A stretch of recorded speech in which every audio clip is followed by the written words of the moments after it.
I know it's a crazy thing to say at the start of a sketching video, but close your eyes for a second and try to remember the last time you painted. Imagine your hand holding the brush and dipping the brush in the water. Now tell me, did you just dip the tip of the brush, or did the tip of the brush touch the bottom of the jar? Many beginning artists don't realize that there is a right and a wrong way to load your brush with water. Yes, you heard me right, and even a tiny change in how you do that can greatly impact your painting experience. Hi, I'm Julia Henze from Brave Brushes Studio. I help amateur artists and urban sketchers learn how to create beautiful sketches, avoid unnecessary mistakes, and become confident, independent artists. In this video, I'm going to talk about 2 mistakes that beginning artists make. Not filling the brushes with water and not filling the brushes with paint. I will demonstrate the effect that the quantity of water and paint has on your sketches. But before we dive in, don't forget to like this video and subscribe to my channel so that more people can see it and learn from it, and so that you don't miss any of my tips and tricks. Alright, beginner mistake number 1. Not loading the brush with water. How hard can that be? Yet I see it over and over again. Beginners tend to dip only the tip of the brush into the water. As a result, the brush is simply not wet enough. The half of the word watercolor is water. That shows you just how essential this part is. What you want to do is make sure that you fill the brush with water from the tip all the way to the metal part. To get yourselves into the habit, make sure the tip of the brush touches the bottom of the jar. Then you know for sure that your brush is sufficiently wet. If your brush does not have enough water, the colors are applied unevenly and the sketch doesn't look good. Watercolor is a very gentle, subtle medium. Watercolor needs water. When your paint is too thick, the watercolor loses these qualities. It becomes opaque, much like gouache, but this is not what we need with watercolors. Let me show you what I mean. I make my brush pretty much dry, and I only pick up the water with my tip, with the tip of the brush, and then I pick up some color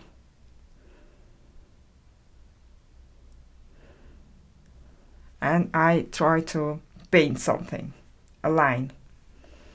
For example, you can see that it's very difficult to paint a line, a long line.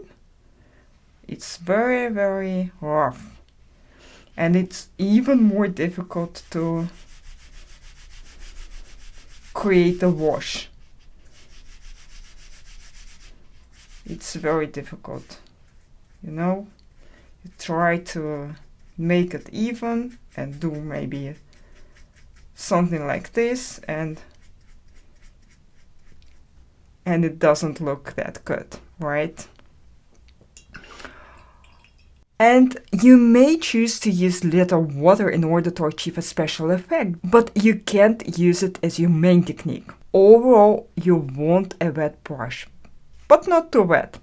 Speaking of which, what happens if you have too much water? Too much water leads to the pigment becoming too diluted. As a result, the sketch looks dull and pale, and the paper becomes too wet and takes a long time to dry. Let's try to do that. I take some paint, and it's a very bright paint. It's opera pink, one of my favorites, and now I try to apply it to the paper, and you can see it's a very, very light color. And of course, sometimes you want to paint a very thin layer with diluted watercolor, for a sky for instance, but again, it can't be your main technique. How good are you guys at controlling the amount of water on your brush? Let me know in the comments below. Alright, I begin mistake number 2. Not loading brush with enough paint. Some story here, guys. Beginners tend to pick up paint only with the tip of their brush. The same as water, actually. Let me show you what I mean. Now I make my brush wet enough, but I now pick up some blue and I only use the tip of the brush for my paint to show you what you shouldn't do. Okay, and now I'm going to paint, and you can see that this is what happens. You run out of the paint very quickly, and it's actually pretty much the same as in the previous example. Too much water and too little paint. There's also an option when we use too little paint and too little water. Now let's take a look at that. So I only make the tip of my brush wet, and I only pick the color with the tip of my brush.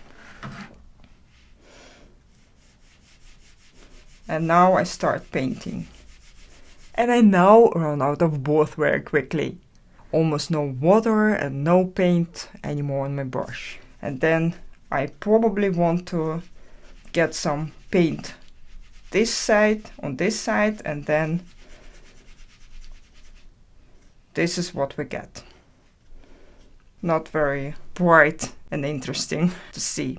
And I must say that I use very, very good watercolor paper. So if you use less good watercolor paper, your washes will probably be even less attractive. Okay, we have discussed the mistakes and things you shouldn't do. Now let's take a look at the right way. What you should try and do is fill your brush with paint and with water. So make sure that the entire length of the bristles is saturated. And what is the right way to do this? You need to put the paint on your palette first. If you try to pick up the paint right from the pens, there is a big chance you will get too little paint. So get it on the palette first, mix it with water, and only then apply to the paper. Okay, now let's see how it turns out. I think we can say that it's a very, very different color, right? It's much brighter than the other ones. This is how it should be, and actually you can use more water and more paint, and then it will be even better. So you actually need a drip at the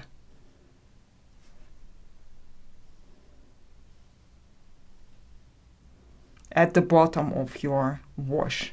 And this is the right way to use watercolor. If you want to create a plain wash, also if you want to create gradients, the same way, but of course gradients are more complicated. Alright guys, let's wrap it up. I hope you found this video helpful and you will never make the same mistakes again. It's so easy to avoid and it makes a massive difference in your art practice. Some mistakes are not as obvious, they are difficult to notice and correct on your own. That's why I'm passionate about creating learning resources for amateur artists and urban sketchers. My videos, my blog, my weekly newsletter all serve this main goal. If you want to take this a bit further and develop your sketching skills consistently, go to bravebrushes.com to join Brave Brushes Studio, my membership for artists. Together with my team and a community of fellow artists, we can help you take your talent and passion to the next level by providing guidance, feedback, and a variety of learning resources. That's all for today. Don't forget to click the like button if you enjoyed the video, and I'll see you next week.